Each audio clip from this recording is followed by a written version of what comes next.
Hello, hello.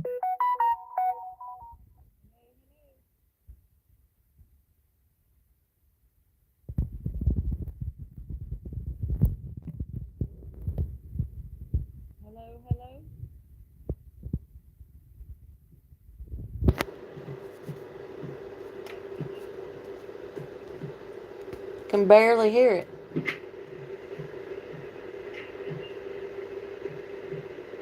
Can barely hear it. Hey, there I am.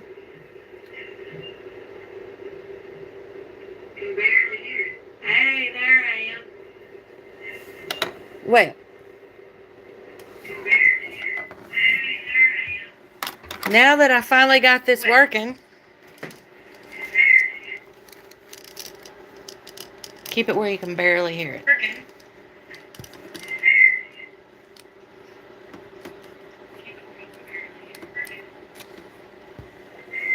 We're going to try this live again. I was supposed to have been on at 8 o'clock, and I don't know what happened. I have finally unplugged my phone. I have unplugged my computer. I have reset everything.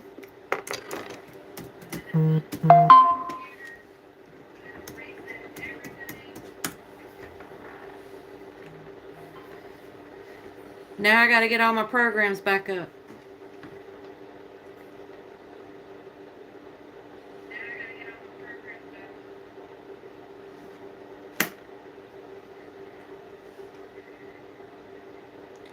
Turn the chat on up there.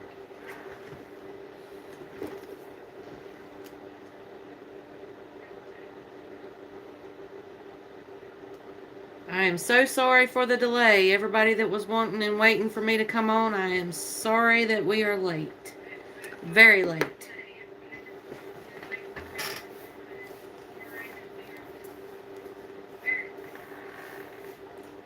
But as long as the equipment keeps working, we're going to do the presentation like I was going to do, which is on 3D printed meats.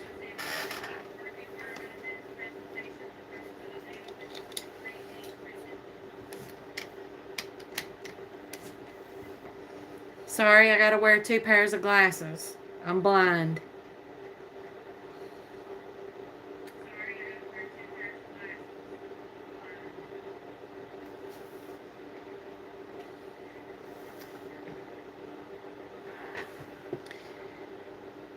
Thank you. Hey, everybody that's in the chat.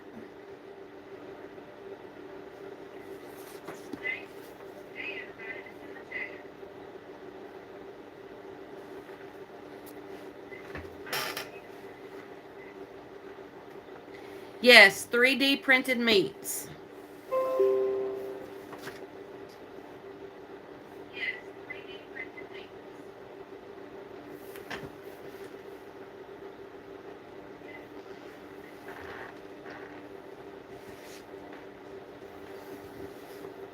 While I'm waiting for all my stuff to come up, what I'm going to do is I'm going to go on over this little cue card that I have because I want to make sure I cover all my bases with everything. So good evening, everybody. Almost good night, everybody. Welcome to Tater Mountain. Today's broadcast is going to be about 3D printed meats, how they're made, how they get them, and where you can get them. I wanted to first state by saying everything in this broadcast is our opinion, and we encourage you to do your own research. I'm not a scientist. We're not doctors. We're not professionals. So everything, we're just curious minds looking for answers and questions ourselves. Just a reminder, if you haven't already hit the like, share, and subscribe button, do that now. Those that have already done it, thank you. Also, share us out to your friends and family so that helps grow the channel.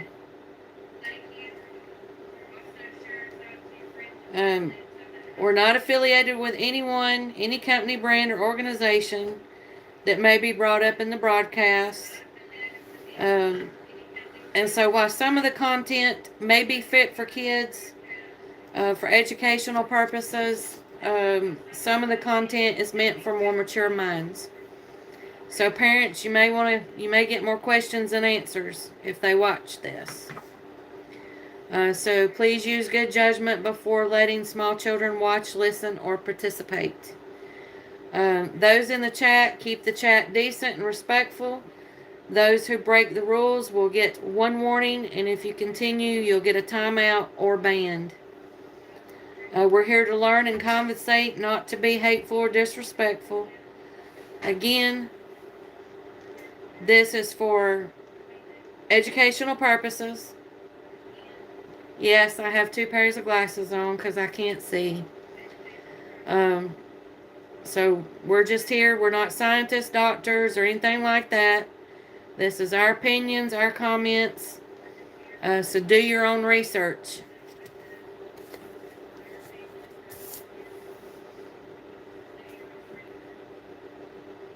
And if you're under 18, get out of this chat.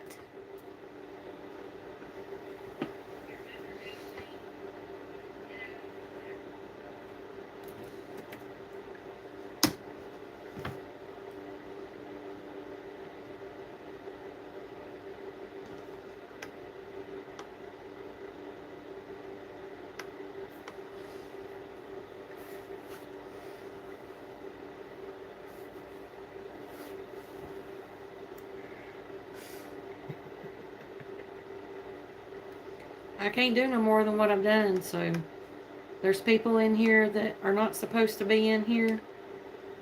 I've set it to where it was not for children, so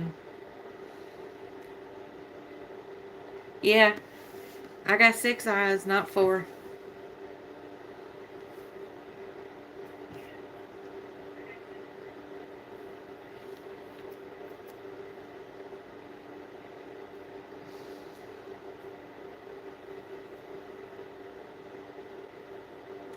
I know. It used to bother me having to wear glasses, but I kind of got over that. Oh, look at that. Man, you right. She's next level.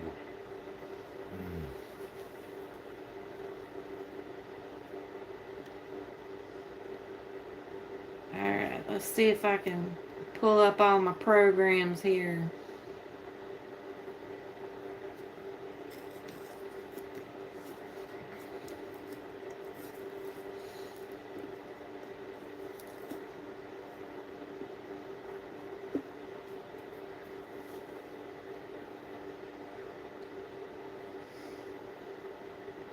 Alright, so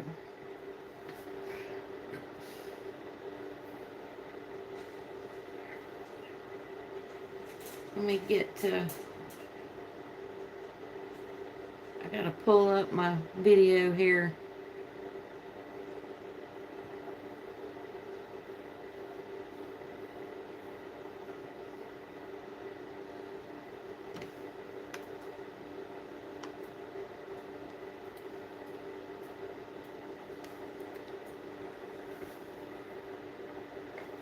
This is the 3D printed steak. Here's how it's made.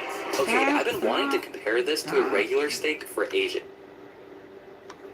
This is the 3D printed. Okay.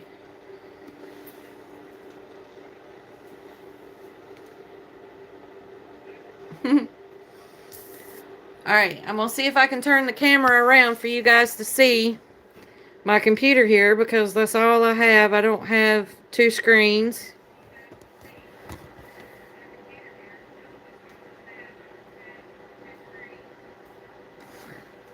Alright, so I'm going to take you down here and I'm going to let you see my computer.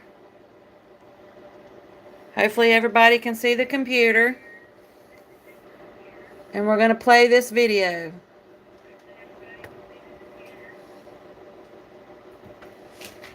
This is a 3D printed steak. Here's how it's made.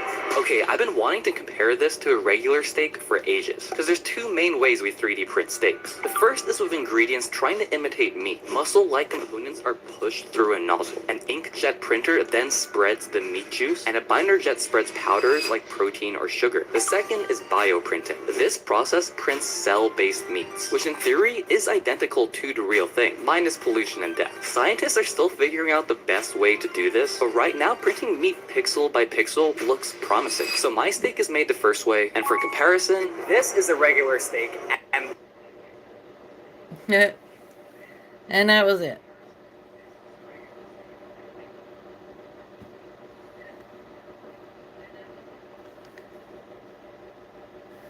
Okay. So there's an example of 3D printed meat.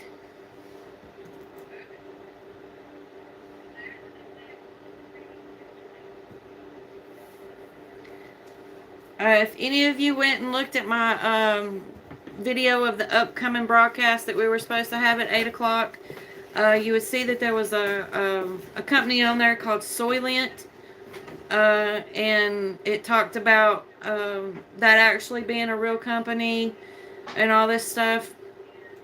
It actually is a real company that makes protein shakes, not 3D printed meat.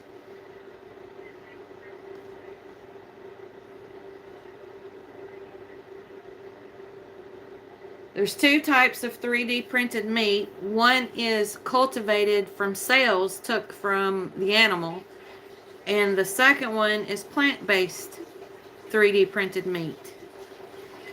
The way that they take the cells is through a biopsy or stem cells, which is kind of gross.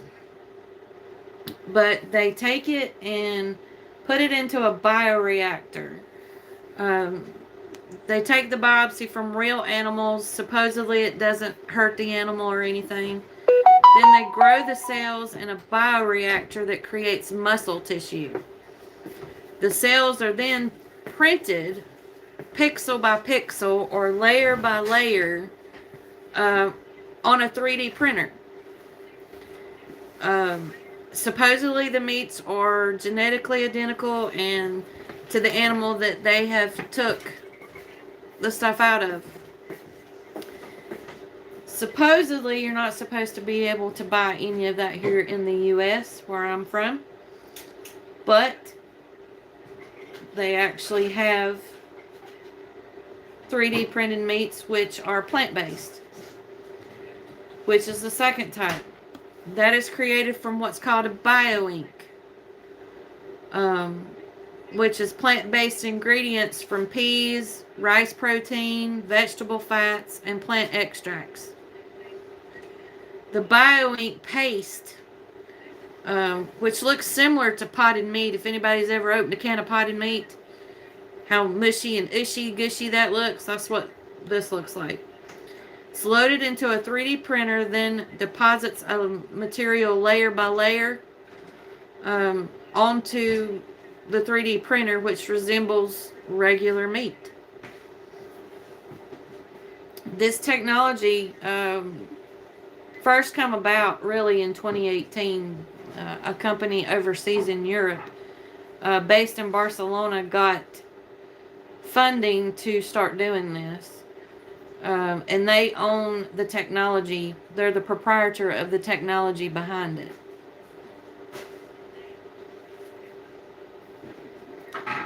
And according to a reporter, the projected market for 3D printed meats by 2035 could be as much as $290 million.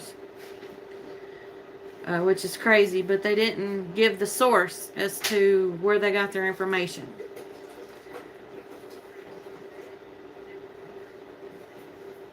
Let me go to the next one here. Here in the U.S., in 2023, under the Biden administration, the FDA and the USDA gave clearance for cultivated chicken to be sold. And I know there's some companies here lately that have been put out there that had that in it. And do your own research. But here in the U.S., they can legally sell and produce cultivated chicken, whether that be cell-based or plant-based. So far, there was only supposed to be a company out of California that produced it. The investors in that company are Bill Gates, Richard Branson, Whole Food founders John Mackey, and they partnered with a guy out of Singapore, a chef.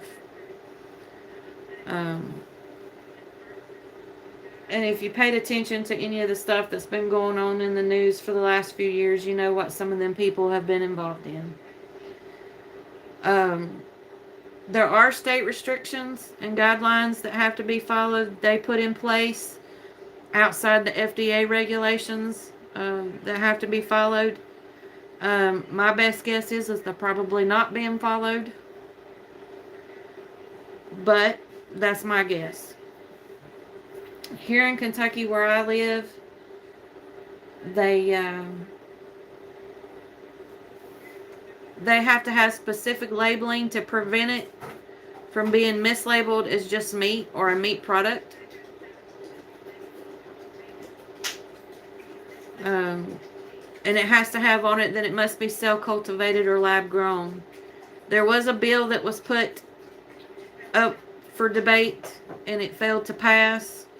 The purpose of that bill was to protect consumers and farmers through broader bans and regulation, but for some reason, our representatives did not want to pass it.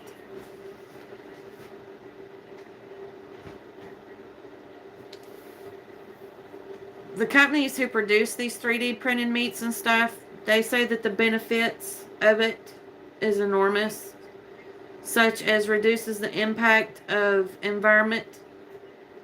You can customize the nutritional content of the meat, whether you make it more or less, and it creates an intricate food source.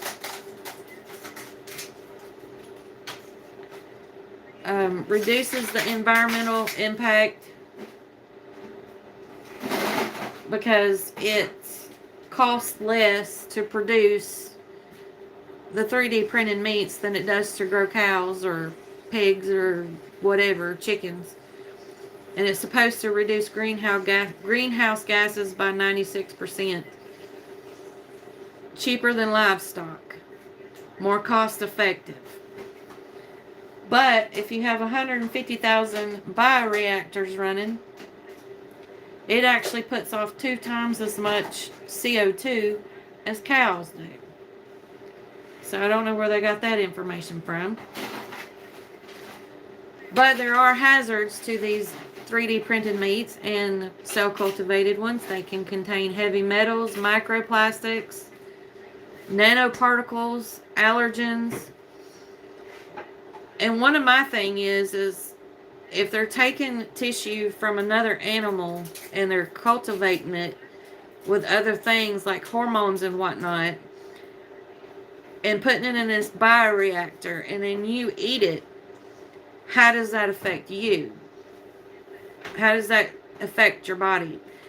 They claim that it doesn't. That your digestion prevents anything from integrating into your body. And I just don't see how that would happen. But they put also preservatives and whatnot in this that can compromise your intestines. And we all know from science class that, you get your immunity from your intestines. That's where most of your immunity comes from. Is in your gut. So if they're putting preservatives and chemicals that compromise that, how do they know it doesn't integrate into your body and doesn't, stick to you, basically?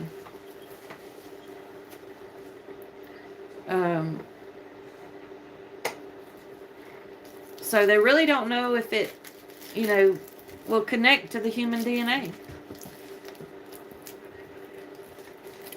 There's also other hazards such as allergens and carcinogens during the cooking process that you could be susceptible to.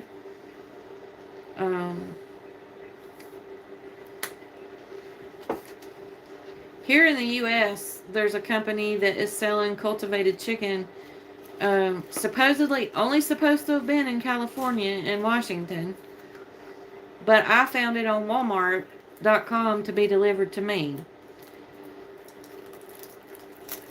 And supposedly it's supposed to be at the local store. They promote the best eggs are from plants, not chickens. Yeah, right. I'd much rather go get me a chicken egg out of my chicken coop than to go to the store and buy powdered eggs or their eggs that's made out of what they say mung beans. Mung beans come from China. They look similar to peas. They either come from China or India. They have their benefits, mung beans do. They're rich in protein, amino acids, antioxidants, help with cholesterol, decrease heart disease. But my question is, why are they not using a U.S. bean? Why are they using something that they have to import to create this cultivated chicken?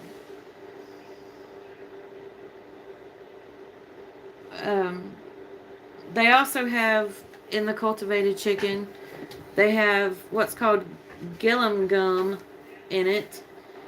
And that's used in the medical industry for wound healing because of its biocompatibility and gelling properties.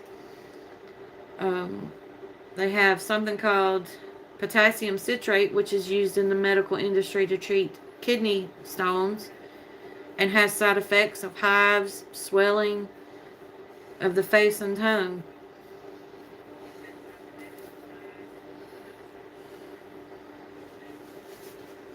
And they also put niacin in it, which is a preservative that's a natural antibacterial peptide used to treat bacterial infections, cancers, and oral infections.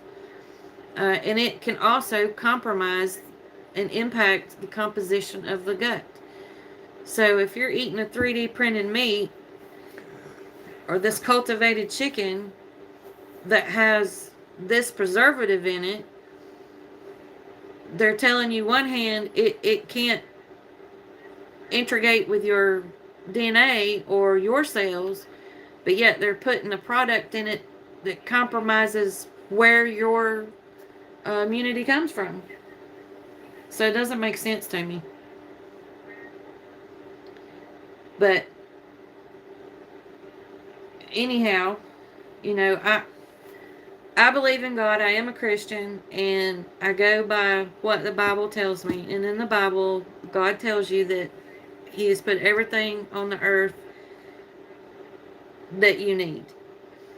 So that's, you know, deer, cows, chickens, what you need to eat. And also, if you look at Isaiah 55:2, God says, "Wherefore do you spend money for that which is not bread?" That's one part of this. So He's asking, if you're going to buy steak, but you buy the cultivated steak, why would you do that? If you want steak, don't buy the fake stuff. Buy the real stuff.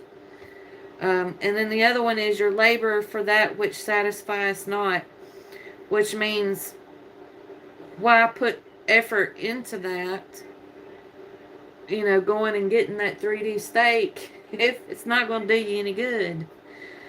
Because it's not real. It's not what God provided. It's man-made and it's processed and it's not good for you. I don't know if any of you in the chat have any questions about what I have presented so far.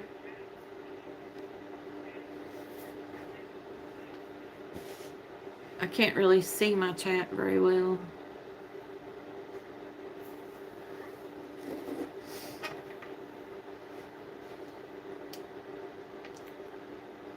But the reason why I started looking into that is because a few years ago I was diagnosed with Hashimoto's disease. which affects the thyroid. And all they would tell me was it's genetic. But I got to thinking, how is it genetic? Because my grandparents, yes, my mama had it. But if it was genetic, means it was passed down to her. And how could that be? Because my grandparents, none of my grandparents had it on either side of my family. And only 2 people in my family that I know of have it. And so I got to looking at the foods that we consume. And there's a lot of preservatives and a lot of chemicals in that food. Somewhere along the lines of probably the late 90s, mid to late 90s, they started changing things. And I think a lot of that does affect your body and causes reactions.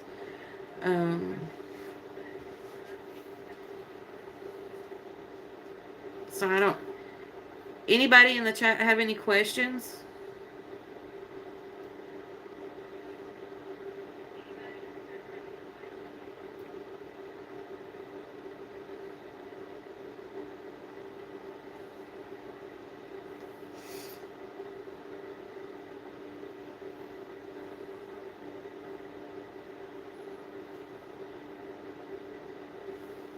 I think they all left.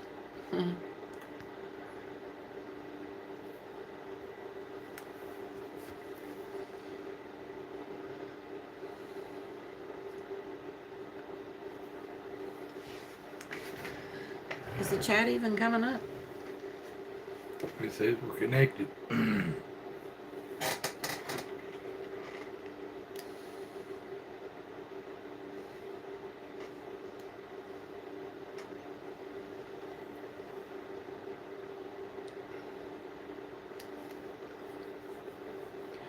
I want to encourage everybody to go online and actually research 3D printed meat, because you'll be surprised at what you find and what you come across. Read the articles, look at the diagrams, research the companies that actually produce it and sell it, and check out what your state's laws are on it.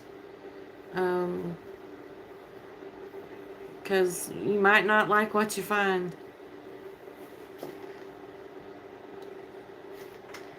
Maybe in the future too, I'll be in the videos a little bit more, but the last couple of days I've been under the weather, which it seems like this time of year we're all getting under the weather, and especially with the kind of food we've been eating, it will devastate our entire system and overwhelm us in no time.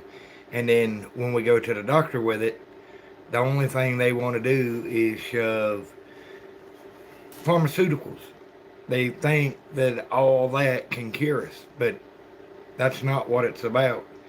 If you're eating food, no matter how much medicine you take, if you're eating the food that's causing you issues, that medicine is just like worthless. But if you can eat better food, if you can find foods that serves you better, there's probably better food out in people's yards right now that they don't even know they got. They might have got poison oak or poison ivy, and there's something called jewelweed right outside your door. Instead of having to go to the grocery store or to the pharmaceutical company or the drugstore, you just go out there and get you some of it, rub it on your poison oak, and you don't have to go pay a few dollars for some caramine lotion. Sorry. But I don't know, people has forgotten so very much. We've got so wrapped up in technology and social media, which right now today it's really difficult to even communicate if you don't communicate with social media. I remember when I was a young kid, which was a very long time ago, in a galaxy far, far away. But that's another story, and we'll get into that later one day. I've always been around people that eat what they wanted to eat. A lot of them lived to be 70 or 80 years old and was pretty healthy. But now there's people 20, 30, and 40 years old that's eating the same kind of foods and it's killing them. But people don't understand that convenience is not always better. When I was young, sometimes, most of the time, a lot of the people was going out into the woods to get their food and putting it on their table. Now, everybody's going to Piggly Wiggly or Food Lion or just whatever kind of grocery store, Kroger, whatever. And you think that those people that's putting that food in there has your best interest at heart, but they really don't. They're the people that wants to supply you with a food at a price that you can eat and it'll keep you alive. But who's to say it's going to keep you healthy? If you're eating a food, but most people these days can't afford the really good food. Like my wife Marie, she's can't really eat a lot of bread.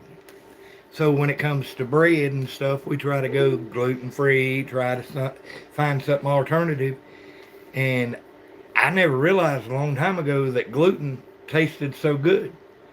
But I never really thought about it, never cared about it because it didn't affect somebody that I loved. Well, I don't think it's so much the bread part as it is how it's made and how it's produced and what's in it because of all the preservatives. That's something I'm going to do in other broadcasts is I'm going to take different brands of bread and I'm also going to make my own. But I'm kind of learning trial and error here as to what sets off my episodes as far as in, the thyroid. And what causes all the inflammation in the body. Because looking at some of the preservatives, I do know that there was one that was, what was it called? Microcrystalline cellulose, I believe.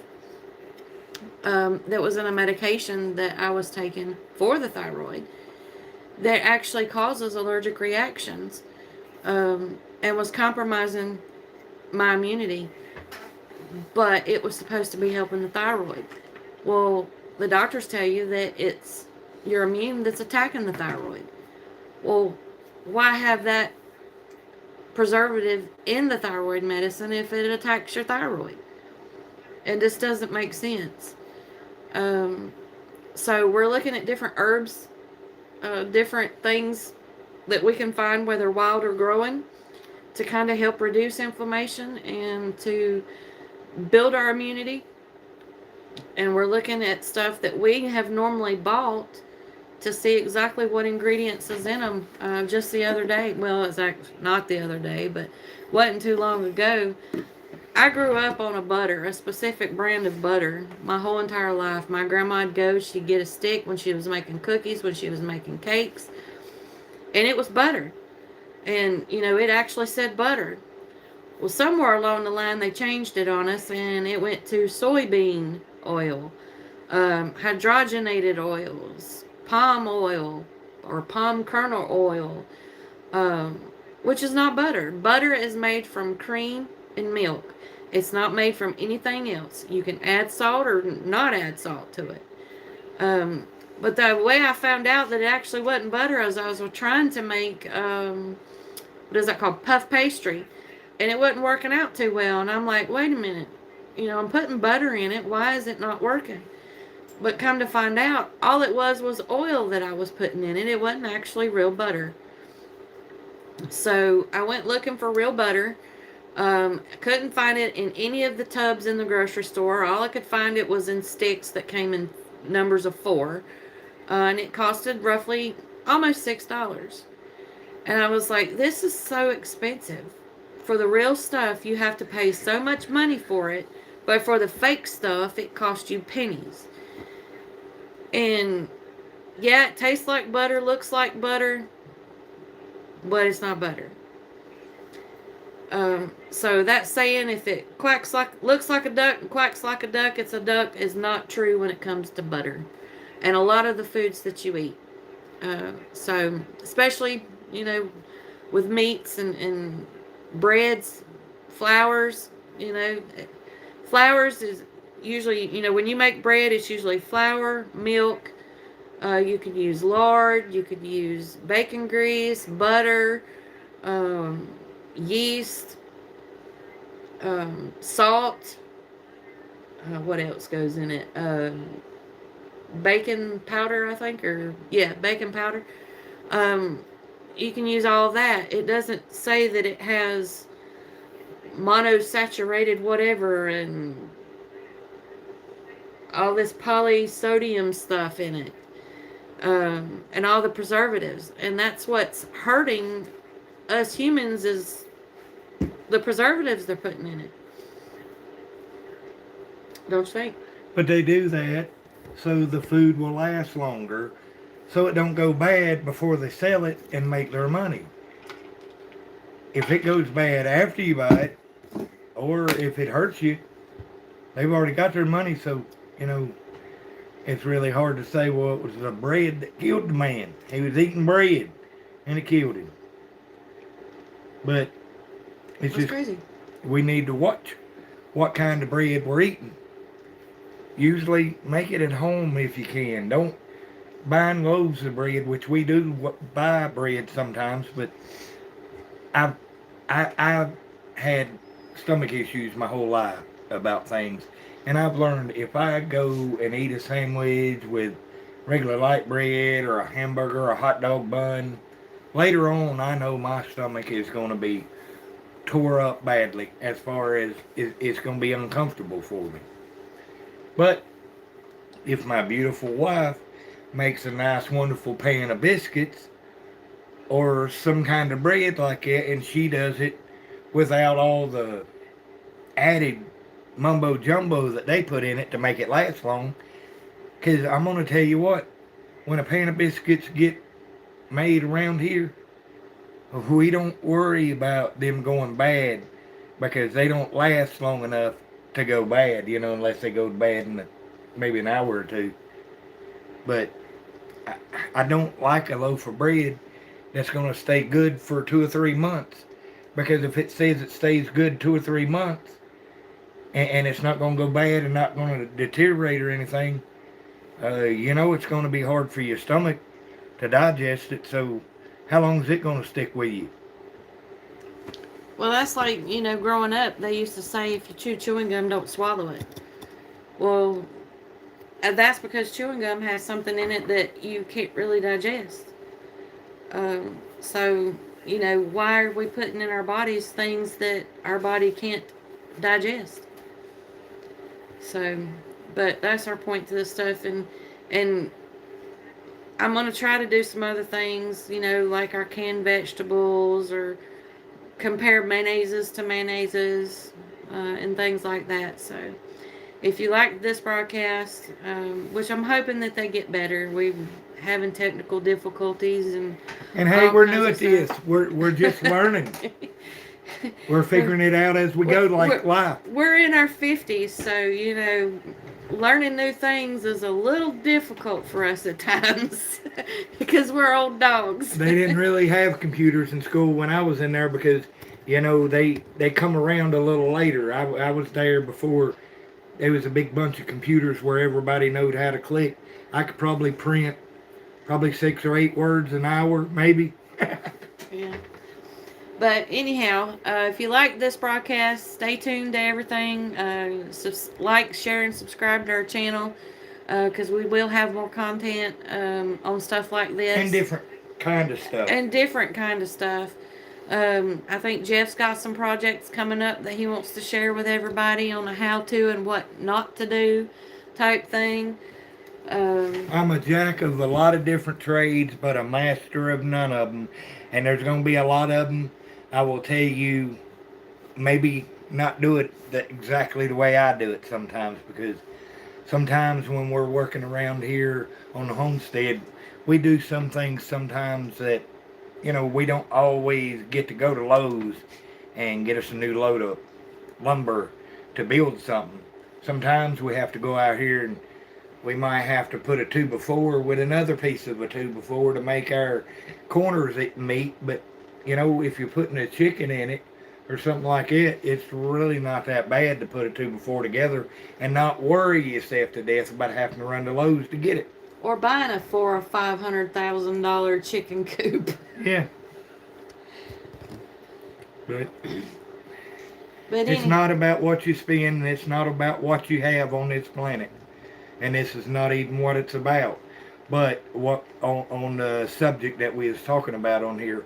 But it's not about what you have. It's not about what has happened good for you, and it's not about what has happened bad to you in life.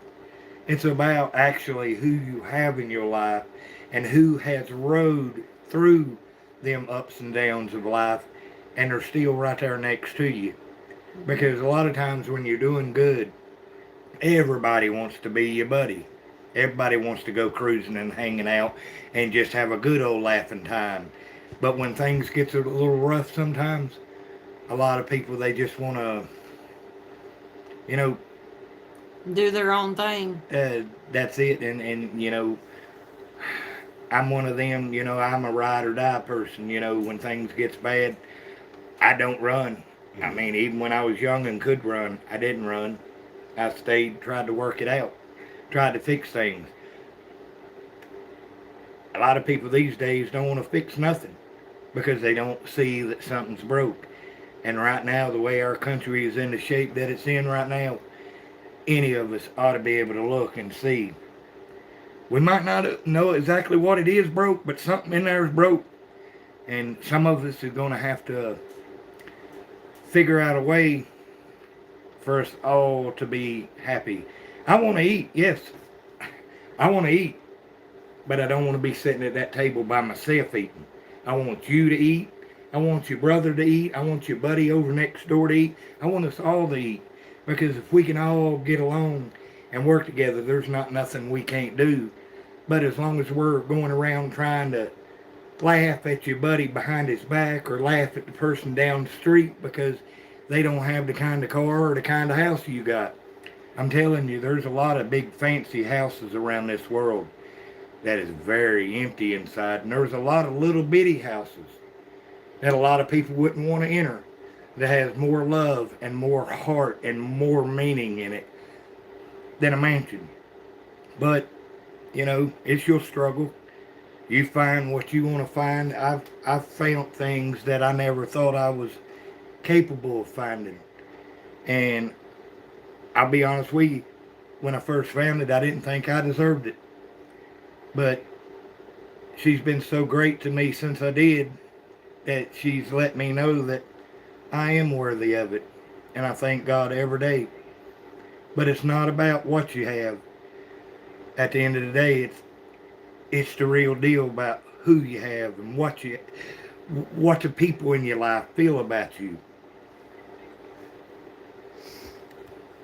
Well, alright, we're going to end the broadcast here in just a second. So if you hadn't hit that like, share, and subscribe button, go ahead and rub on it now for us. No, don't rub on it. Mount that like button. Hit it hard. Pound it if you need to. Smack it on the butt. Just share it. Subscribe. Do any of that good stuff. But just come back and meet with us again. Hang out here. We're just two old crazy people trying to figure out the rest of our lives. I look at it that there's one old person here and one beautiful young lady next to me over here. I'm just happy to be here and spending the time with her and spending time with the good people that comes and meets us here on these videos. Maybe someday we can all get together and, you know, might meet in person. Have a chicken stew. That would be definitely good. Gotta have some hot pepper flakes. Oh, definitely. Alright, so we'll catch y'all on the next one. We'll post some short videos maybe in the next few days. Won't be tomorrow, but maybe in the next week or so we're going to post some more. And I'm going to get together some more research on some different food items and whatnot that causes inflammation. and can cause you to have allergic reactions. So, and it can compromise your body's immunity. So we'll see you next time. And if you'd like to contribute to our channel, if you'll look at some of the other videos in the descriptions, it'll tell you how to do that. All right, we'll catch you on the next one. Have a wonderful and blessed evening. Bye, y'all. Bye.